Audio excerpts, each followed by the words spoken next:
মুচমুচে চিংড়ি মাছের বড়া দিয়ে ভাত খেয়েছিলাম কালকে রাতে। আসসালামু আলাইকুম everyone, welcome to Shefali daily blog. আমি আপনাদের জন্য নিয়ে এলাম আবারও নতুন একটি রেসিপির ভিডিও। আজকের রেসিপিটি হলো চিংড়ি মাছের বড়ার। চলেন দেরি না করে দেখে নেই চিংড়ি মাছের বড়া তৈরির জন্য কি কি উপকরণ লাগবে। চিংড়ি মাছের বড়া তৈরি করার জন্য প্রথমেই লাগবে গুঁড়া চিংড়ি, তারপর লাগবে পেঁয়াজ কুচি আর কাঁচামরিচ কুচি, তারপর লাগবে আদা রসুন বাটা, পরিমাণ মতো লবণ, পরিমাণ মতো হলুদের গুঁড়া, পরিমাণ মতো মরিচের গুঁড়া, তারপর লাগবে 1 কাপ পরিমাণ ভেষনের পরিমাণটা কিন্তু আপনারা বাড়িয়ে কমিয়ে দিতে পারেন। তারপর দিয়ে দিতে হবে পরিমাণ মতো চালের গুঁড়ার পরিমাণটাও আপনারা বাড়িয়ে কমিয়ে দিতে পারেন। তারপর সকল উপকরণগুলো ভালোভাবে মেখে একসাথে মিক্সড করে নেবেন। সবকিছু একসাথে মিক্সড করে নেওয়ার পর 15 থেকে 20 মিনিট পর্যন্ত রেস্টে রাখতে হবে। তারপর বড়া তৈরির ব্যাটারটা থেকে একটু ব্যাটার নিয়ে বড়ার শেপ দিয়ে গরম তেলের মধ্যে একটা একটা করে সবগুলো বড়া তেলের মধ্যে দিয়ে দিতে হবে। বড়াগুলোকে কিন্তু ডুবো তেলের মধ্যে ভাজতে হবে।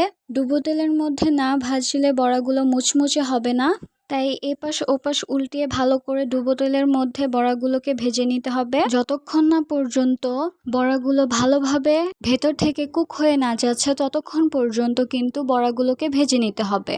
বড়াগুলোতে যখন লালচে রঙের কালার চলে আসবে তখন বুঝে নিতে হবে যে বড়াগুলো ভাজা হয়ে গিয়েছে।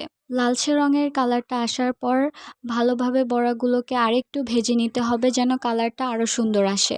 তারপরে এই বড়াগুলো তেল থেকে তুলে নিতে হবে। তেল থেকে তুলে নিলে আমাদের চিংড়ি মাছের বড়াটা রেডি হয়ে যাবে। এই রেসিপিটা ফলো করে যদি আপনারা বাসায় কখনো চিংড়ি মাছের বড়া তৈরি করেন তাহলে অনেক মজা হবে বড়াগুলো, আমি গ্যারান্টি দিয়ে বলতে পারি। আর আপনারা কিন্তু চিংড়ি মাছের পরিমাণ অনুযায়ী সবগুলো উপকরণ বাড়িয়ে কমিয়ে দিবেন।